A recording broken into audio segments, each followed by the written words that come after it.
Qui aurait cru qu'un enfant vendeur de journaux, sans le soutien de son père, ni l'amour de sa mère, posséderait un jour plus de 18 000 pizzerias? Cette victoire compte n'a en aucun cas été simple. La pizzeria, qui a démarré avec de l'argent emprunté, a connu d'innombrables problèmes au cours de son développement. De plus, le nom sous lequel le magasin a été ouvert était celui de quelqu'un d'autre. Des millions de dollars de poursuites judiciaires et de vilaines vidéos virales qui jouaient avec la réputation que le propriétaire de Domino s'était bâti des années plus tard. Parti de zéro et bâtissant un empire d'1 milliard de dollars, Thomas Monaghan est né le 25 mars 1937 dans une famille de classe moyenne du Michigan. Ma mère travaillait dans une école d'infirmières. Son père est décédé alors qu'il n'avait que 4 ans. La mère, incapable de subvenir aux besoins de ses enfants, a confié Tom et son frère Jim au gouvernement pour 7 ans. L'enfance de Tom a été très difficile. Je n'ai pas vu le soutien de mon père ni l'amour de ma mère.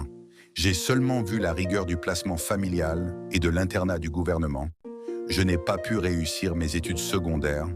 Je n'ai pas été admis à l'université du Michigan avec difficulté, mais malheureusement les frais de scolarité frais. Il n'avait même pas d'argent, la vie lui donnait toutes sortes de chocs. Finalement, il a commencé à livrer des journaux de porte à porte.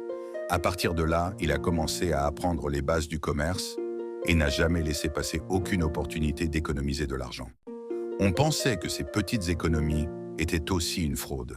C'est à ce moment-là qu'en 1959, le frère de Tom, Jim, lui a proposé une idée qui allait changer sa vie. Jim travaillait comme facteur à la poste. Mais pour faire face à ses dépenses, Dominique travaillait à temps partiel dans le restaurant d'un homme nommé Devarty. Le propriétaire de la salle de sport faisait fermer un restaurant à Gunn et Dominique souhaitait vendre ce restaurant seul. À ce moment-là, il avait exigé 500 $ du restaurant. Mais la condition était que le restaurant ait une dette de 2000 $ que l'acheteur paierait. Lorsque Jim a annoncé cette nouvelle à Tom, ils ont tous deux pensé pourquoi ne pas acheter ce restaurant et travailler ensemble. Il a emprunté 900 $ au bureau et a acheté le restaurant à Dominique, mais n'a pas changé son nom. En échange, Dominique lui donne quelques recettes et lui apprend à réaliser des sauces. Il a ouvert le restaurant de 17h à minuit. L'intention était que cela ne perturberait pas le travail de Jim au bureau de poste et que le rêve de Tom d'aller à l'université se réaliserait. Il a officiellement ouvert le restaurant le 9 décembre 1960 et a réalisé un chiffre d'affaires de 14 $ le premier jour. Il n'avait même pas de téléphone, c'est-à-dire que tous les clients venaient seuls au restaurant, puis il a lancé un service de livraison pour lequel il a embauché 2 ouvriers d'usine à la commission. Caribi venait à cause de ses études. À la fin du semestre universitaire, les ventes se sont tombées à 28 $. Jim passait très peu de temps au restaurant en raison de son travail au bureau de poste, mais il ne travaillait pas lorsque les ventes chutaient. Les 2 frères ont commencé à se disputer et il y a eu une bagarre à un moment donné. 6 mois après l'ouverture du restaurant, Jim s'est séparé du restaurant. Même si en fait l'idée était la sienne, Tom lui a offert une Volkswagen en échange de 50 actions. Jim est parti joyeusement sur le côté, sans savoir à quel point il avait réellement conclu l'affaire. Maintenant, Tom est devenu propriétaire à 100% du restaurant, mais cela signifiait qu'il avait désormais du temps plein. Il devait travailler, c'est-à-dire que son rêve d'aller à l'université restait à nouveau insatisfait. Il restait au restaurant plusieurs jours et mangeait de la pizza brûlée pour le dîner. Petit à petit, les ventes du restaurant ont recommencé à augmenter. Et maintenant, le bénéfice quotidien atteint 7 $. Pendant son temps libre, il visitait d'autres pizzerias et effectuait des études de marché. Lorsque Tom a postulé auprès de Dominique, les gens ont beaucoup aimé la sauce et les ventes ont recommencé à augmenter. Dirigeant l'ancien restaurant parce que son frère n'était plus avec lui, Tom a finalement trouvé un partenaire, mais ce partenaire allait ruiner tout le travail acharné de Tom. Janamana dirigeait un restaurant. Tous deux commencèrent à parler de la restauration. Pendant ce temps, Tom a parlé à Gilmore de son projet d'ouvrir une nouvelle succursale.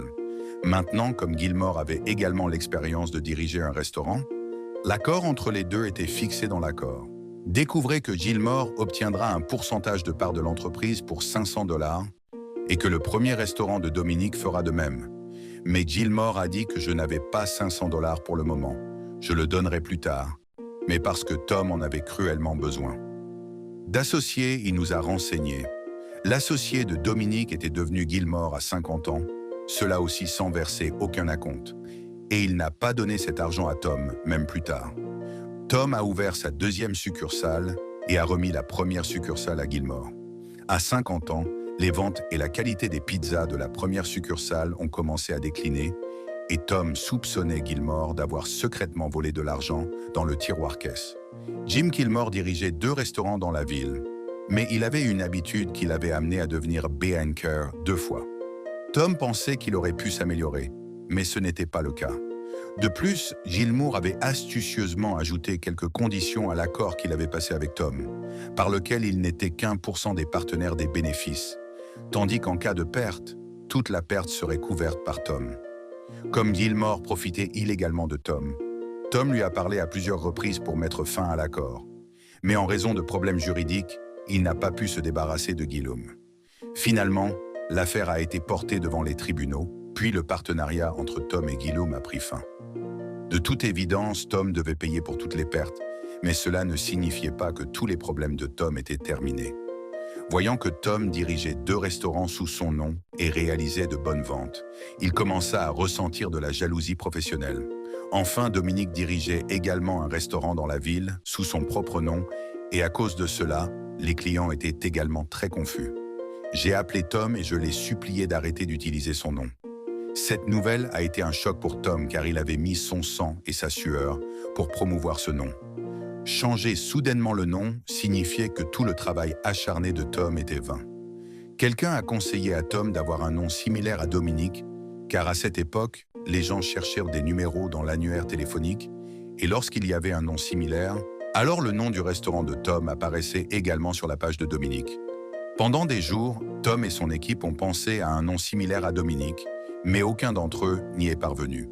Finalement, un livreur de pizza a suggéré un nom et c'était Domino's. Le changement de nom qui a commencé à fonctionner sous le nom de Domino's signifiait que maintenant, ils devaient également changer leur logo.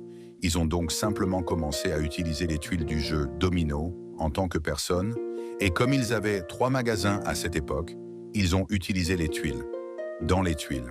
Mettez simplement 3 points. La prochaine fois, vous pourrez dire à quelqu'un ce que ces 3 points signifient pour les gens de Domino's. L'entreprise de pizza de Thomas Monig porte un nouveau nom, un travail acharné, mais la croissance de Domino's a commencé par un discours étrange. Un jour, de nombreux membres du personnel du restaurant se sont réunis en vacances, alors Tom a supprimé les éléments supplémentaires du menu et n'a servi que de la pizza. Ce jour-là, c'est Domino's qui en a le plus profité, réalisa Tom. Un menu plus grand ne fait qu'augmenter la charge de travail, tandis qu'un menu plus petit génère plus de bénéfices.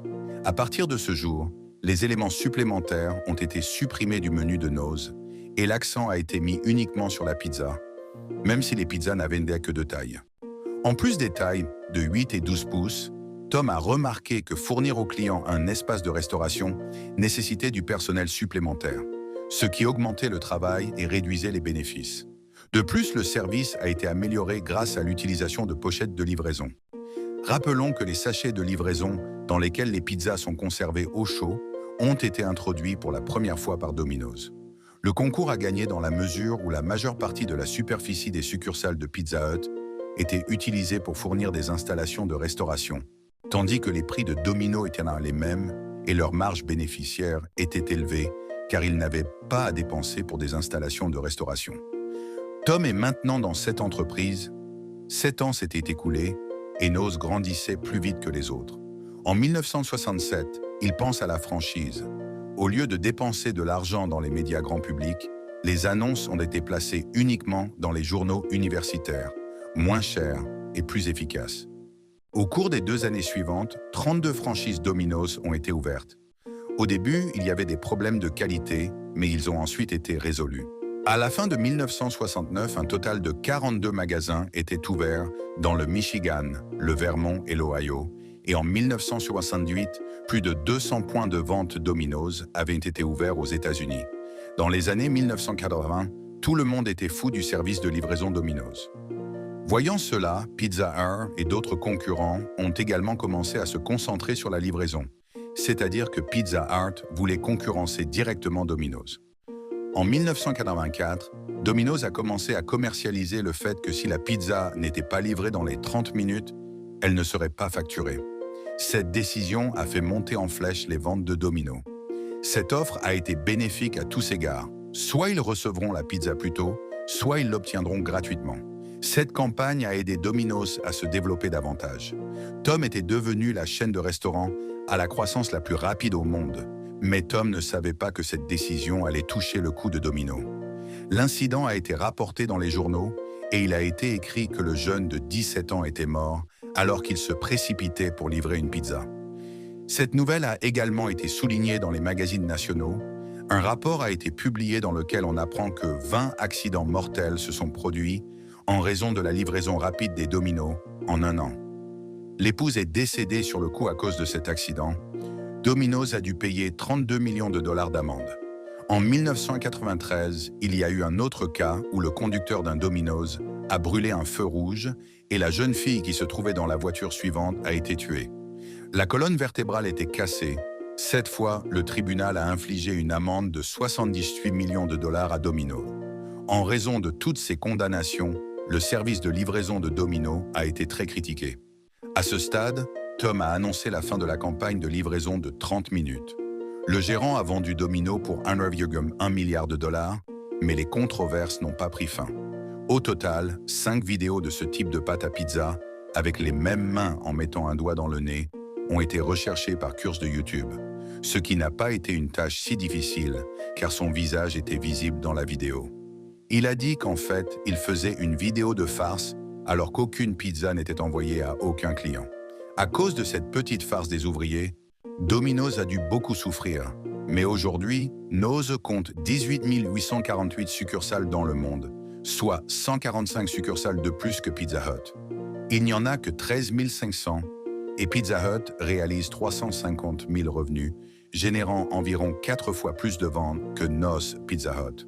Le pizzaiolo le plus rapide du monde a détenu à 2 reprises le record du pizzaiolo le plus rapide du monde, qui a surpris le monde en préparant 3 grandes pizzas en seulement 70 secondes. J'espère que cette vidéo sera également appréciée et partagée par vos commentaires affectueux. Merci beaucoup et à bientôt dans la prochaine superbe vidéo.